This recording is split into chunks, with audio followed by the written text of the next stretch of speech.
ನನ್ನ ಹೆಸರು ಬಂದು ಸ್ವಾಮಿದಾಸ್ ಅಂತ, ಪಾಸ್ಟರ್ ಸ್ವಾಮಿದಾಸ್ ಅಂತ. ನಾನು ಗುಲ್ಬರ್ಗ ಪಟ್ಟಣದಲ್ಲಿ ದೇವರ ಸೇವೆಯನ್ನು ಮಾಡುತ್ತಿದ್ದೇನೆ ಪ್ರಿಯರೇ. ಕೆಲವರಿಗೆ ನಾನು ಪರಿಚಯದಿದ್ದೇನೆ, ಕೆಲವರಿಗೆ ನಾನು ಪರಿಚಯ ಇಲ್ಲ ಪ್ರಿಯರೇ. ಆಮೇಲೆ ಎಷ್ಟು ಜನರಿಗೆ ನಾನು ಪರಿಚಯದಿದ್ದೇನೆ, ಕೆಲವು ಹೊಸ ಮುಖಗಳಿದೆ, ಅದಕ್ಕೆ ಕೆಲವರಿಗೆ ಪರಿಚಯ ಇಲ್ಲ. ಕೆಲವರು ನಮ್ಮ ಬಸವ ಕಲ್ಯಾಣದಲ್ಲಿ ಇದ್ದವರು ಕೂಡ ಇಲ್ಲಿ ಇದ್ದಿದ್ದಾರೆ, ಅವ್ರು ನನ್ನ ಪರಿಚಯ ಹಿಡಿದಿದ್ದೇನೆ. ಯಾಕಂದರೆ ನಾನು ಪ್ರಾರಂಭದಲ್ಲಿ ಬೆಳಿಬೇಕಾದರೂ ನಮ್ಮ ಜೊತೆಯಲ್ಲಿ ಕೂಡ ನಾವು ಇದ್ದಿದ್ದೇವೆ ಪ್ರೇರೆ. ಬಟ್ ಇವತ್ತು ನನ್ನ ಒಂದು ಸ್ವಲ್ಪ ಸಾಕ್ಷಿಯನ್ನು ಹೇಳಿ ನಾನು ದೇವರ ವಾಕ್ಯವನ್ನು ಪ್ರಾರಂಭ ಮಾಡೋಕ್ಕೆ ನಾನು ಇರ್ತೇನೆ ಪ್ರೇರೆ. ನಾನು ಮೊದಲು ಎಕ್ಸ್ರೇ ಟೆಕ್ನಿಷಿಯನ್ ಆಗಿ ಬೆಂಗಳೂರಲ್ಲಿ ನಾನು ಜಾಬ್ ಮಾಡ್ತಿದ್ದೆ. ಬೆಂಗಳೂರಲ್ಲಿ ನಾನು ಜಾಬ್ ಮಾಡ್ತಿರ್ಬೇಕಾಯ್ತು ಅಂದರೆ ಹೇಗೆ ಲೋಕದವರು ಹೇಗೆ ಜೀವಿಸ್ತಾರೆ, ಹಾಗೆ ವಯಸ್ಸು ಅಂದರೆ ಹೆಂಗ ಆಗಿದ್ದಾಗ ಯಾವ ಒಂದು ಹುಡುಗರಿಗೆ ಇರಬೇಕಾದಂಥ ಚಟಗಳು ಯಾವ ರೀತಿ ಇದ್ದವೋ ಅದೇ ರೀತಿಯಲ್ಲ ನನಗೂ ಕೂಡ ಅದಕ್ಕಿಂತ ಹೆಚ್ಚಿಗೆ ಬೆಳೆದುಕೊಂಡು ಬಿಟ್ಟಿತ್ತು ಪ್ರೇರೆ. ಆಲ್ಮೋಸ್ಟ್ ಸಿಗರೇಟ್ ಸೇದೋದು, ಎಣ್ಣೆ ಕುಡಿಯೋದು, ಮತ್ತು ಜಗಳ ಆಡೋದು, ಸುಮ್ಮನೆ ಹೊಡೆಯೋದು, ಇದೆಲ್ಲ ಒಂದು ಅಭ್ಯಾಸ ಆಗಿಬಿಟ್ಟಿತ್ತು. ಅಂದರೆ ಹುಡುಗರ ಜೊತೆ ಸೇರ್ಕೊಂಡ್ಬಿಟ್ಟು ಬರೀ ಸಿಗರೇಟ್ ಅಂದರೆ ಎಲ್ಲರೂ ಸೇತಾರೆ ಹಾಗೆಲ್ಲ, ನಾವು ಚೈನ್ ಸ್ಮೋಕರ್ ಥರ ಸಿಗರೇಟ್ ಹೇಗೆ ಸೇತಿದ್ದೇವೆ ಅಂದರೆ ಡೈಲಿ ಒಂದು 2 ಪ್ಯಾಕ್ ಆದರೆ ಸೇತಿದ್ದೀವಿ ನಾವು. ಚಾಯ್ ಡೈಲಿ ಕುಡಿತಿದ್ದೆ ನೈಟಲ್ಲಿ. ಮತ್ತು ರೌಡಿಜಮ್ ಜೊತೆ ಫ್ರೆಂಡ್ಸ್ಗಳು ಇದ್ದಿದ್ರು, ಅವ್ರ ಜೊತೆ ಎಲ್ಲ ನಾನು ಹೋಗಿಬಿಟ್ಟು ರಾಬ್ರಿ ಮಾಡ್ತಿದ್ರು. ಅವರು ರಾಬ್ರಿ ಅಂದರೆ ಗೊತ್ತಿದ್ದೇನೆಲ್ಲ ಗೊತ್ತಿಲ್ಲ ನಿಮಗೆ, ಕೆಲವರಿಗೆ ಗೊತ್ತಿದೆ ಕೆಲವರಿಗೆ ಗೊತ್ತಿಲ್ಲ. ರಾಬ್ರಿ ಅಂದರೆ ಅವರು ಯಾರೋ ಅಮಾಯಕರು ಬರ್ತಿರ್ಬೇಕಾಯ್ತು ಅಂದರೆ ಅವರನ್ನು ಹೊಡೆದು ಅವ್ರ ಹತ್ರ ಇದ್ದಿದ್ದು ಹಣ ಆಗಲಿ ಮೊಬೈಲ್ ಆಗಲಿ ತೆಗೆದುಕೊಂಡು ಓಡೋ ಹೋಗಿಬಿಡ್ತಿದ್ದೀವಿ ನಾವು. ಮತ್ತು ಅದನ್ನು ಬೆಲೆ ಬಾಳುವಂಥ ಮೊಬೈಲ್ಸ್ಗಳು, ಬೆಲೆ ಬಾಳುವಂಥ ವಸ್ತುಗಳು ಜಸ್ಟ್ 2,000ಕ್ಕೆ 3,000ಕ್ಕೆ ಬಂದಿದ್ದ ದುಡ್ಡಿಗೆ ನಾವು ಮಾರಿಬಿಡ್ತಿದ್ದೀವಿ. ಅವು ನೋಡಬೇಕಾದ್ರೆ 40,000, 25,000, 30,000 ಅಷ್ಟು ಮೊಬೈಲ್ಸ್ ಇರ್ತಿದ್ದೆವು. ಅವಾಗ ನಮಗೇನು ಅನ್ನಿಸ್ತಿದ್ದಿಲ್ಲ. ನಮ್ಮ ರೂಮಲ್ಲಿ ಗಾಂಜಾ ಸೇತಿದ್ದರು, ಅದರಲ್ಲಿ ಒಂದೊಂದು ಟೈಮ್ ನಾನು ಸೇತಿದ್ದೆ. ಆದರೆ ಲೋಕದಲ್ಲಿ ಫುಲ್ಲಾಗಿ ಮುಳುಗೋಗ್ಬಿಟ್ಟಿದೆ ಪ್ರಿಯರೇ. ಹೀಗೆ ಮುಳುಗೋಗಿ ಆದರೆ ಜೀವನದಲ್ಲಿ ಹಣ ಇತ್ತು, ಆದರೆ ನನ್ನ ಜೀವಿತದಲ್ಲಿ ಸಮಾಧಾನ ಇರಲಿಲ್ಲ. ಹಲ್ಲೆಲೂಯಾ. ಹಣ ಇತ್ತು, ನನ್ನ ಜೀವಿತದಲ್ಲಿ ಧೈರ್ಯ ಇರಲಿಲ್ಲ. ನಾವು ಇನ್ನೊಬ್ಬರಿಗೆ ಹೊಡಿತಿದ್ದೀವಿ ಅದು ಬೇರೆ ಪ್ರಶ್ನೆ, ಬಟ್ ಯಾವಾಗ ನಮ್ಮನ್ನು ಹೊಡಿತಿದ್ದಾರೋ, ಯಾವಾಗ ನಮ್ಮನ್ನು ರಿವೆನ್ಸ್ ತಗೋತಾರೋ ಅಂತ ನಮಗೆ ಗೊತ್ತಿಲ್ಲ. ಅಂದರೆ ಒಂಥರ ಭಯದ ಜೀವಿತದಲ್ಲಿ ನಾವು ಜೀವಿಸ್ತಾ ಇದ್ದೀವಿ ಪ್ರಿಯರೇ. ಆದರೆ ಒಂದು ಸಮಯ ಬಂತು, ಹೀಗೆ IPL ಮುಗೀತಲ್ವ, IPL ಕ್ರಿಕೆಟ್ ಬೆಟ್ಟಿಂಗಲ್ಲಿ ಕೂಡ ಸುಮಾರು 15,000ದಿಂದ ಪ್ರಾರಂಭ ಮಾಡಿ 2 ಲಕ್ಷವರೆಗೂ ಒಂದೊಂದು ಮ್ಯಾಚಿಗೆ ನಾವು ಬೆಟ್ಟಿಂಗ್ ಹಚ್ಚೋಕ್ಕೆ ನಾವು ಪ್ರಾರಂಭ ಮಾಡಿದೆ ಪ್ರೇರೆ. ಹಣ ಬರ್ತಿತ್ತು, ಹಣ ಇರ್ತಿತ್ತು, ಡೈಲಿ ಪಾಕೆಟಲ್ಲಿ 10,000 ಡೈಲಿ ಖರ್ಚು, 5,000 ಡೈಲಿ ಖರ್ಚು. ಅದು ಎದ್ದಾಗ ಕೂಡ ಡೈಲಿ ಬ್ಯಾಂಕಿಗೆ ಹೋಗ್ಬಿಟ್ಟು 10,000, 20,000, 40,000 ನಾವು ಅವ್ರಿಗೆ ಏನು ಮಾಡ್ತಿದ್ದೆವು ಅಂತಂದರೆ ಬ್ಯಾಂಕಲ್ಲಿ ಹೋಗಿ ಜಮಾ ಮಾಡ್ತಿದ್ದೆ ಪ್ರೇರೆ. ಡೈಲಿ ಎಲ್ಲಿಂದ ಜಮಾ ಮಾಡ್ತಿದ್ರು ಅಂತ ಅವರು ಕೂಡ ಶಾಕ್ ಆಗ್ತಿದ್ದಾರೆ. ಆದರೆ ನನ್ನ ಹತ್ರ ಡೈಲಿ ಬರ್ತಿತ್ತು, ನಾನು ಡೈಲಿ ಜಮಾ ಮಾಡ್ತಾ ಇರ್ತಿದ್ದೆ. ಹಣದಕ್ಕೆ ನನಗೆ ತೊಂದರೆ ಇರಲಿಲ್ಲ. IPL ಇದ್ದರೂ ಕೂಡ ತೊಂದರೆ ಇರಲಿಲ್ಲ, IPL ಇಲ್ಲದಾಗೆ ಕೂಡ ಇದ್ರೂ ತೊಂದರೆ ಇರಲಿಲ್ಲ ಪ್ರೇರೆ. ಅಂದರೆ ಒಳ್ಳೆ ಜಾಬ್ ಮಾಡ್ತಿದ್ದೆ, ಹಣ ಇತ್ತು, ಮತ್ತು ಲೋಕದ ಎಲ್ಲ ಅಭ್ಯಾಸಗಳು ನನಗಿತ್ತು ಪ್ರೇರೆ. ಒಂದು ಇಂಥ ಸಮಯ ಬಂತು ಪ್ರೇರೆ, ಜನ ಹಣ ಇದ್ದಾಗೆ ಮತ್ತು ಒಳ್ಳೆ ಇದ್ದಾಗೆ ಎಲ್ಲರೂ ಇದ್ದಿದ್ದರು. ಆದರೆ ಯಾವಾಗ ಹಣ ಇಲ್ಲದೆ ಇರುವಾಗ, ಯಾವಾಗ ನಮ್ಮ ಒಂದು ಏನು ಇಲ್ಲದೆ ಇರುವಾಗ ಯಾರು ನಮ್ಮ ಹಿಂದೆ ಇರಲಿಲ್ಲ ಪ್ರಿಯರೇ. ಒಂದು ಇಂಥ ಸಮಯ ಬಂತು ಪ್ರಿಯರೇ, ಹಣ ಇತ್ತು, ಭಯ, ಸಾಯಬೇಕನ್ನೋಂಥ ಭಯ. ಯಾಕಂದರೆ ಎಲ್ಲ ಹಣ ಹೋಯಿತು, ಎಲ್ಲ ಫ್ರೆಂಡ್ಸ್ ಹೋದರು. ಆದರೆ ಇವಾಗ ಜೀವನದಲ್ಲಿ ಏನು ಒಂದು ಜಗಳ ಆಯಿತು. ಆ ಜಗಳದಲ್ಲಿ ಅವರು ನಮಗೆ ಹೊಡೆದ್ರು, ನಾವು ಅವರಿಗೆ ಹೆಚ್ಚು ಹೊಡೆದಿವಿ, ಕೇಸ್ ಆಗಿಬಿಡ್ತು. ಆಮೇಲೆ ಎಲ್ಲ ಆಯಿತು. ಜೀವನದಲ್ಲಿ ಒಂದು ಸರಿ ಓಡಿ ಬಿಟ್ಟಿದ್ದೀವಿ. ಒಂದು ಸರಿ ಏನಾಯಿತು, ಸಾಯ್ಬೇಕಂತ ನಿರ್ಧಾರ ನಾನು ಮಾಡಿದ್ದೆ ಪ್ರೇಯರ್. ಏನು ನಿರ್ಧಾರ ಮಾಡಿದೆ? ಸಾಯ್ಬೇಕಂತ ನಿರ್ಧಾರ ನಾನು ಮಾಡಿದೆ. ಸಾಯ್ಬೇಕನ್ನೋ ನಿರ್ಧಾರದಲ್ಲಿ ಇಲ್ಲೇ ಬೆಂಗಳೂರಲ್ಲಿ ನಾನು ಏನಾದರೂ ಸುಸೈಡ್ ಮಾಡ್ಕೊಂಡ್ಬಿಟ್ರೆ ನನ್ನ ಮನೆಗೆ ಯಾರು, ನಮ್ಮ ತಾಯಿ ತಂದೆ ನನ್ನ ಮುಖನ ನೋಡಲ್ಲ. ಯಾಕೆ ನಮ್ಮ ತಂದೆ ತಾಯಿ ಬಗ್ಗೆ ನನಗೆ ಗೌರವ ಇತ್ತು. ಯಾಕಂದರೆ ನನ್ನೆಲ್ಲೇ ಸತ್ತೋಗ್ಬಿಟ್ರೆ ಪಾಪ ಅವರು ನನ್ನ ಮುಖನೂ ನೋಡೋಕ್ಕಾಗಲ್ಲೇನೋ, ಅವರು ಅತ್ತಿ ಹಾಗೆ ಗುಣ ಅವರು ಏನಾಗ್ಬಿಡ್ತದೋ ಅಂತ ಹೇಳ್ಬಿಟ್ಟು ಸ್ವಲ್ಪ ನಿಯರ್ ಬೈ ಎಲ್ಲನ ನಾನು ಸುಸೈಡ್ ಮಾಡ್ಕೊಂಡ್ರೆ ಸತ್ತೋಗ್ಬಿಟ್ರೆ ನಮ್ಮ ತಂದೆ ತಾಯಿ ನನ್ನ ಮುಖನ ನೋಡಿಬಿಟ್ಟು ಕರೆದು ಅವರು ಏನಾಗ್ತಾರೆ, ಅವ್ರಿಗೆ ಒಂದು ತಿಂಗಳು 2 ತಿಂಗಳು ಹತ್ಬಿಟ್ಟು ಸಮಾಧಾನ ಆಗ್ತಾರಂತ ಆ ಒಂದು ಮೆಥಡಿಂದ ನಾನು ಬೆಂಗಳೂರಿಂದ ಬಸವ ಕಲ್ಯಾಣಿಗೆ ನಾನು ಓಡಿ ಬಂದಿದ್ದೆ ಪ್ರೇಯರ್.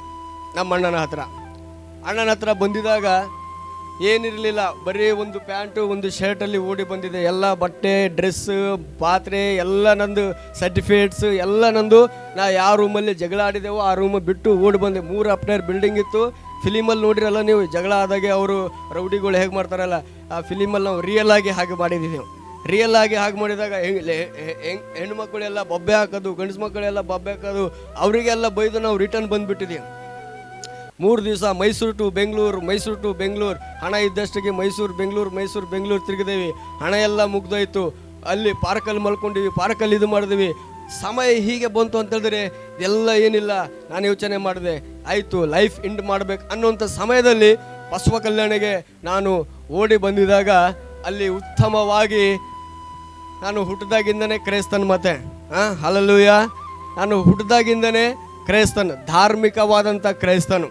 ಅಂದರೆ ನಾನು ಹೇಗೆ ಕ್ರಿಸ್ತನ್ ಅಂತ ಹೇಳಿದರೆ, ಎಲ್ಲರಿಗೆ ಒಂದೊಂದು ಧರ್ಮಕ್ಕೆ ಒಬ್ಬೊಬ್ಬ ದೇವರಿದ್ದಾನೆ, ನನ್ನ ಧರ್ಮಕ್ಕೆ ಕೂಡ ಒಬ್ಬ ದೇವರು ಇದ್ದಾನೆ ಅಂತ ನಾನು ತಿಳಿದುಕೊಂಡಿದ್ದೆ ಪ್ರಿಯರೇ. ಅರ್ಥ ಆಗ್ತಿದೆಯಲ್ಲ ನಾನು ಹೇಳುವಂಥದ್ದು? ಇಲ್ಲೇ ಇದ್ದವರೊಂದು ಸಾರಿ ಹಲ್ಲೆಲೂಯಾ, ಇಲ್ಲೇ ಇದ್ದವರೊಂದು ಸಾರಿ ಹಲ್ಲೆಲೂಯಾ. ಎಲ್ಲ ಧರ್ಮಕ್ಕೆ ಒಂದೊಂದು ಗುರು ಇದ್ದಿದ್ದಾನೆ ಮತ್ತು ನಮ್ಮ ಧರ್ಮಕ್ಕೆ ಒಂದು ಗುರು ಇದ್ದಿದ್ದಾನೆ ಅಂತ ಹೇಳಿ ನಾನು ಯೇಸುವನ್ನು ಆ ರೀತಿಯಲ್ಲಿ ನಾನು ನೋಡಿ, ಎಲ್ಲರ ಹಬ್ಬಕ್ಕೆ ದಸರಾ ಬಂದರೆ ಅವರು ಬಟ್ಟೆ ತಗೋತಾರೆ, ರಂಜಾನ್ ಬಂದರೆ ಇವರು ಬಟ್ಟೆ ತಗೋತಾರೆ, ಮತ್ತು ಕ್ರಿಸ್ಮಸ್ ಬಂದರೆ ನಾವು ಬಟ್ಟೆ ತಗೊಳ್ತೀವಿ, ಅಷ್ಟು ತಿಳ್ಕೊಂಡಿದ್ದೆ ನಾನು. ಹಲ್ಲೆಲೂಯಾ. ಅದು ಬಂದರೆ ಅವ್ರ ಮನೆಯಲ್ಲಿ ಸ್ಪೆಷಲ್ ಆಗಿ ಊಟ ಮಾಡ್ತಾರೆ, ಅವ್ರ ಹಬ್ಬ ಬಂದರೆ ಕಡುಬು ಮಾಡ್ತಾರೆ, ಕರ್ಜೆಕಾಯಿ ಮಾಡ್ತಾರೆ, ನಮ್ಮಲ್ಲಿ ಬಂದರೆ ಬಿರಿಯಾನಿ ಮಾಡ್ತೀವಿ, ಮುಸ್ಲಿಮಲ್ಲಿ ಬಂದರೆ ಬಿರಿಯಾನಿ ಮಾಡ್ತಾರಂತ ಹಿಂಗೆ ಅಂದ್ಕೊಂಡಿದ್ದೆ ನಾನು. ಹಲ್ಲೆಲೂಯಾ. ಅದೆಲ್ಲ ತಿಳ್ಕೊಂಡಾದ್ಮೇಲೆ ನಾನು ಹಾಗೆ ತಿಳ್ಕೊಂಡು ಮತ್ತು ಸಾಯ್ಬೇಕನ್ನೋ ನಿರ್ಧಾರದಲ್ಲಿ ಭಯದಿಂದ, ಅಸಮಾಧಾನದಿಂದ, ಜೀವನದಲ್ಲಿ ಏನು ಮಾಡಬೇಕಂತ ಉದ್ದೇಶ ಇಲ್ಲದೆ, ಎಲ್ಲರೂ ಹೇಳ್ರಿ ಒಂದು ಸರಿ, ಉದ್ದೇಶ ಇಲ್ಲದೆ ನಾನು ಬಸವ ಕಲ್ಯಾಣಿಗೆ ಓಡಿ ಬಂದು ಸಾಯ್ಬೇಕನ್ನೋ ನಿರ್ಧಾರದಲ್ಲಿ ನನಗೆ ಅಲ್ಲಿ ದೇವರ ವಾಕ್ಯ ಅಂದರೆ ಸುವಾರ್ತೆ ಅಲ್ಲಿ ನನಗೆ ಸೇವಕರ ಮುಖಾಂತರ ಸಿಕ್ಕಿತ್ತು ಪ್ರಿಯರೇ. ಬಸವ ಕಲ್ಯಾಣಲ್ಲಿ ಒಂದು ಒಳ್ಳೆಯ ಸೇವಕರಿದ್ದಾರೆ, ಪಾಸ್ಟರ್ ವಿಕ್ಟರ್ ರಾಜ್ ರೂಬೇನ್ ಅಂತ, ಅವರು ನಮ್ಮ ಆತ್ಮಿಕ ತಂದೆ ಪ್ರಿಯರೇ. ಅಲ್ಲಿ ನಾನು ಹೋಗಿದ್ದಾಗ ನನಗೆ ದೇವರ ಒಂದು ಮಾರದಿಂದ ಮಧುರವಾದಂಥ ಒಂದು ವಾಕ್ಯವನ್ನು ಅವರೇ ಸುವಾರ್ತೆಯನ್ನು ಹೇಳಿ ಅದು ಹೇಳ್ತಿರ್ಬೇಕಾಯ್ತು ಅಂತ ಹೇಳಿದರೆ ನನ್ನ ಹೃದಯದಲ್ಲಿ ಒಂದು ನನಗೆ ಅಳು ಬರೋದಿಲ್ಲ. ಯಾಕೆ ಅಳು ಬರೋದಿಲ್ಲ ಅಂದರೆ ಕಾರಣ ಇದೆ. ನಾನು ಹಾಸ್ಪಿಟಲಲ್ಲಿ ಕೆಲಸ ಮಾಡ್ತಿದ್ದೆ, ರೌಡಿಜಮ್ ಮಾಡ್ತಿದ್ದೆ, ನಮಗೆ ಕರುಣೆ ಅನ್ನೋದು ಇದ್ದೇನೆ ಇದ್ದಿಲ್ಲ. ಸತ್ತೋಗಿದ್ದಾರಾ, ವಯಸ್ಸಾಗಿದೆಯಾ, ಇಲ್ಲ ವಯಸ್ಸಾಗಿಲ್ಲ, ಒಳ್ಳೇದಾಯ್ತು ಬಿಡು, ವಯಸ್ಸಾದ್ರೆ ಅಯ್ಯೋ, ಅಷ್ಟೇ ನಮ್ಮದು ಇಮೋಷನ್ಸ್. ಅಲ್ಲಲ್ವ, ಯಾಕಂದರೆ ನಮಗೆ ಡೈಲಿ ಡೆತ್ ಆಗೋದು ನೋಡಿ ಅದು ರೂಢಿ ಆಗಿಬಿಟ್ಟಿತ್ತು ಪ್ರಿಯರೇ. ಆದರೆ ನಮ್ಮ ಹೃದಯ ಕಲ್ಲಾಗಿ ಆಗಿಬಿಟ್ಟಿತ್ತು. ಆದರೆ ಅವತ್ತಿನ ದಿವಸ ದೇವರ ಯೇಸುವಿನ ಸುವಾರ್ತೆಯನ್ನು ಕೇಳಿದಾಗ, ಯೇಸುವಿನ ವಾಕ್ಯವನ್ನು ನಾನು ಕೇಳ್ತಿರ್ಬೇಕಾಯ್ತು ಅಂದರೆ ಆ ವಾಕ್ಯಗಳು ನನ್ನ ಹೃದಯದಲ್ಲಿ ಅಲುಗು ನೊಟ್ಟಂತೆ ಆಗ್ತಾಯಿತ್ತು ಪ್ರಿಯರೇ. ನನಗೆ ಹೇಗೆ ಕಣ್ಣೀರು ಬರ್ತಾ ಇತ್ತು ಅದು ನನಗೇನೆ ಗೊತ್ತಿಲ್ಲ. ಅಳ್ತಾ ಇದ್ದಾನೆ, ದೇವರ ವಾಕ್ಯ ಹೇಳ್ತಿರ್ಬೇಕಾದ್ರೆ ಅಳ್ತಾ ಇದ್ದಾನೆ.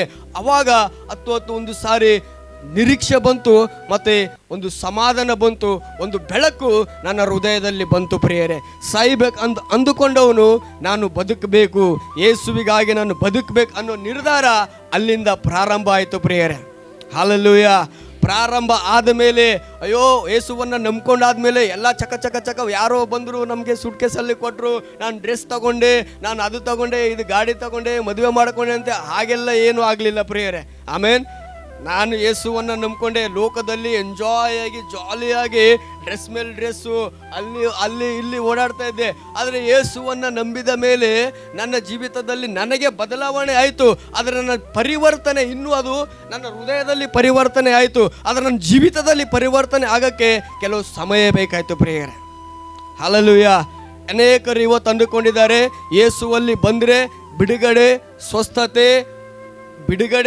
ಸ್ವಸ್ಥತೆ, ಸಮಾಧಾನ ದೇವರು ಕೊಡ್ತಾನೆ. ಆಶೀರ್ವಾದ ನೀನು ಆಗಬೇಕಂದ್ರೆ ಕೆಲವರಿಗೆ ಬೇಗವಾಗಿ ದೇವರ ಆಶೀರ್ವಾದ ಫೈನಾನ್ಷಿಯಲಿ ಬ್ರೇಕ್ ಥ್ರೂ ಕೊಡ್ತಾನೆ, ಕೆಲವರಿಗೆ ಬೇಗವಾಗಿ ದೇವರ ಹೀಲಿಂಗ್ ಮಾಡ್ತಾನೆ. ಬಟ್ ಹಾಗೆ ಎಲ್ಲರಿಗೆ ಆಗಬೇಕಂತಿಲ್ಲ ಪ್ರೇರೆ. ನನ್ನ ಜೀವಿತದಲ್ಲಿ ನಾನು ಹೇಳಬೇಕಾಯ್ತು ಅಂತ ಹೇಳಿದರೆ, ದೇವರು ನನ್ನ ಹೃದಯದಲ್ಲಿ ಒಂದು ಕೊಟ್ಟಿದ್ದ ಏನು ಗೊತ್ತುಂಟ, ನನ್ನಲ್ಲಿ ಭಯ ಇತ್ತು, ಆ ಭಯ ನನ್ನಿಂದ ಓಡಿ ಹೋಗಿತ್ತು ಪ್ರಿಯರೇ. ನನ್ನಲ್ಲಿ ಅಸಮಾಧಾನ ಇತ್ತು, ನನ್ನಲ್ಲಿ ಅಸಮಾಧಾನ ಓಡಿ ಹೋಗಿ ನನ್ನಲ್ಲಿ ಸಮಾಧಾನ ಬಂದಿತ್ತು ಪ್ರಿಯರೇ. ಅದು ನನಗೆ ಒಂದು ಆಯುಧವಾಗಿತ್ತು ಪ್ರಿಯರೇ.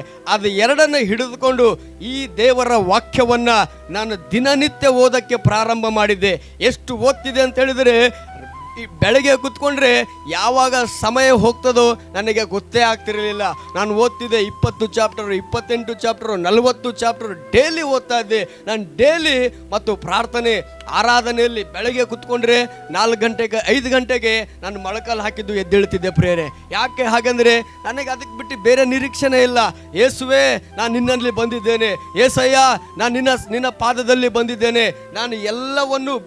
ನಾನು ಏನೋ ಇದ್ದೆ, ಆದರೆ ಇವಾಗ ನಾನು ಜೀರೋ ಆಗಿದ್ದೇನೆ. ಹಲ್ಲೆಲೂಯಾ. ಏನಾಗಿದ್ದೇನೆ? ಜೀರೋ ಆಗಿದ್ದೇನೆ, ಶೂನ್ಯವಾಗಿದ್ದೇನೆ. ಆದರೆ ನೀನು ನನ್ನಲ್ಲಿರುವುದರಿಂದ ನಾನು ಧೈರ್ಯವಾಗಿರುತ್ತೇನೆ. ನೀನು ನನಗೆ ನಿನ್ನ ವಾಕ್ಯದಿಂದ ಬಲಪಡಿಸೋದ್ರಿಂದ ನಾನು ಬಲ ಹೊಂದಿಕೊಳ್ಳುತ್ತೇನೆ.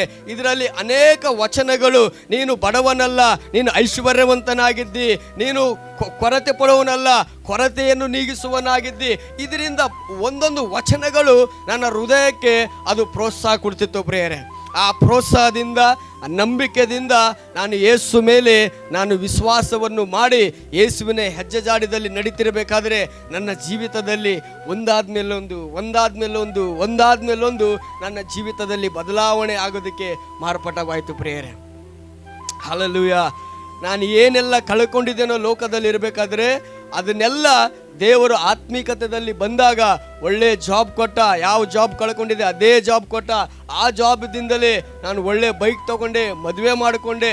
ದೇವರ ಕೃಪೆಯಿಂದ ಇವತ್ತು ನಾನು ದೇವರು ನನಗೆ ಹೇಳಿದ, ನನ್ನ ಸೇವೆಗಾಗಿ ಕರೀತಾ ಇದ್ದೇನೆ. ನಾನು ದೇವರಿಗೆ ಹೇಳಿದೆ, ಎಸಯ್ಯ, ನನ್ನ ಮದುವೆ ಆದ ತಕ್ಷಣವೇ ನಾನು ಎಲ್ಲಿ ಹೋಗೋದಿಲ್ಲ, ನಿನ್ನ ಸೇವೆಗಾಗಿ ಹೋಗುತ್ತೇನೆ. ಹಲ್ಲೆಲೂಯಾ. ನನ್ನ ಮದುವೆ ಆದಮೇಲೆ ಎಲ್ಲರೂ ಹನಿಮೂನಿಗಂತೆ ಅಲ್ಲಿ ಇಲ್ಲಿ ಹೆಂಡತಿ ಕರ್ಕೊಂಡು ಹೋಗಿ ಖುಷಿ ಪಡಿಸೋಕ್ಕೆ ಕರ್ಕೊಂಡು ಹೋಗ್ತಾರೆ ಪ್ರಿಯರೇ. ಆದರೆ ನನ್ನ ಹೆಂಡತಿಗೆ ನಾನು ಕರ್ಕೊಂಡು ಹೋಗಿದ್ದು ಪ್ರಿಯರೇ ದೇವರ ಸೇವೆಗಾಗಿ. Hallelujah, amen. ಮತ್ತು ನನ್ನ ಹೆಂಡತಿ ನಿಜವಾಗಲೇ ಹೇಳ್ತಿದ್ದೇನೆ, ಅದು ನನ್ನ ಹೃದಯದಿಂದ ಹೇಳ್ತಿದ್ದೇನೆ ಪ್ರಿಯರೇ. ನನ್ನ ಹೆಂಡತಿ ಬಂದು ಉಡುಪಿಯಿಂದ ಇದ್ದಿದ್ದಾಳೆ. ಅವಳಿಗೆ ನಮ್ಮ ಭಾಷೆ ಗೊತ್ತಿಲ್ಲ, ನಮ್ಮ ಏನು, ಆದರೆ ದೇವರ ಸುವಾರ್ತೆಗೆ, ದೇವರ ರಾಜ್ಯಕ್ಕಾಗಿ, ದೇವರ ಮಿನಿಸ್ಟ್ರಿಗಾಗಿ ಎಲ್ಲೇ ಕರೆದುಕೊಂಡು ಹೋದರೂ ಕೂಡ ನಾವು ಹೋಗಿದ್ದೇವೆ. ಎಲ್ಲೋ ಒಂದು ಚಿಕ್ಕ ಮನೆಯಲ್ಲಿ ನಾವು ಇದ್ದುಕೊಂಡು ದೇವರ ಸೇವೆಯನ್ನು ನಾವು ಮಾಡಿದ್ದೇವೆ ಪ್ರಿಯರೇ. ಹಲ್ಲೆಲೂಯಾ. ಇವತ್ತು ದೇವರು ನನ್ನನ್ನು ಆಶೀರ್ವಾದ ಮಾಡದೆ ಅಲ್ಲದೆ ನನ್ನಿಂದ ಅನೇಕರನ್ನು ದೇವರು ಆಶೀರ್ವಾದವಾಗಿ ಮಾಡುತ್ತಾ ಇದ್ದಾನೆ. ನಾನು ಮಾತ್ರನೇ ಬಿಡುಗಡೆ ಆಗದೆ ನನ್ನಿಂದ ಅನೇಕರನ್ನು ದೇವರು ಬಿಡುಗಡೆ ಮಾಡಿದ್ದಾನೆ. ಹಲ್ಲೆಲೂಯಾ. ನನಗೆ ಮಾತ್ರ ದೇವರು ನಿರೀಕ್ಷೆ ಕೊಡೋದಲ್ಲದೆ ಇವತ್ತು ನನ್ನ ಮುಖಾಂತರವಾಗಿ ದೇವರ ವಾಕ್ಯದಿಂದ ಅನೇಕರಿಗೆ ದೇವರು ನಿರೀಕ್ಷೆಯನ್ನು ಕೊಟ್ಟಿದ್ದಾನೆ ಪ್ರಿಯರೇ. ಹಲ್ಲೆಲೂಯಾ. ದೇವರ ನಾಮಕ್ಕೆ ಸ್ತೋತ್ರವಾಗಲಿ ಪ್ರಿಯರೇ. ಇವತ್ತು ಏನಾಗಿದ್ದೇನೋ ಜೀರೋದಿಂದ ಇವತ್ತು ಏನಾಗಿದ್ದೇನೋ ಹೀರೋ ಆಗೋಕ್ಕೆ ಕಾರಣ ಅದು ಯೇಸುವೇ ಪ್ರಿಯರೇ. ಯೇಸು ಬಿಟ್ಟರೆ ಅದಕ್ಕೆ ಯಾರೂ ಕಾರಣನಿಲ್ಲ ಪ್ರಿಯರೇ. ಆಮೇನ್. ಯಾವ ಸಂಬಂಧಿಕರಿಲ್ಲ, ಯಾವ ನೆರೆ ಹೊರೆಯವರಿಲ್ಲ, ಯಾವ ನಮ್ಮವರಿಲ್ಲ. ಎಲ್ಲದಕ್ಕೆ ಕಾರಣ ಯೇಸು ಆಗಿದ್ದಾನೆ. ಒಂದು ಸಾರಿ ಯೇಸುಗಾಗಿ ಗಟ್ಟಿಯಾಗಿ ಹಲ್ಲೆಲೂಯಾ.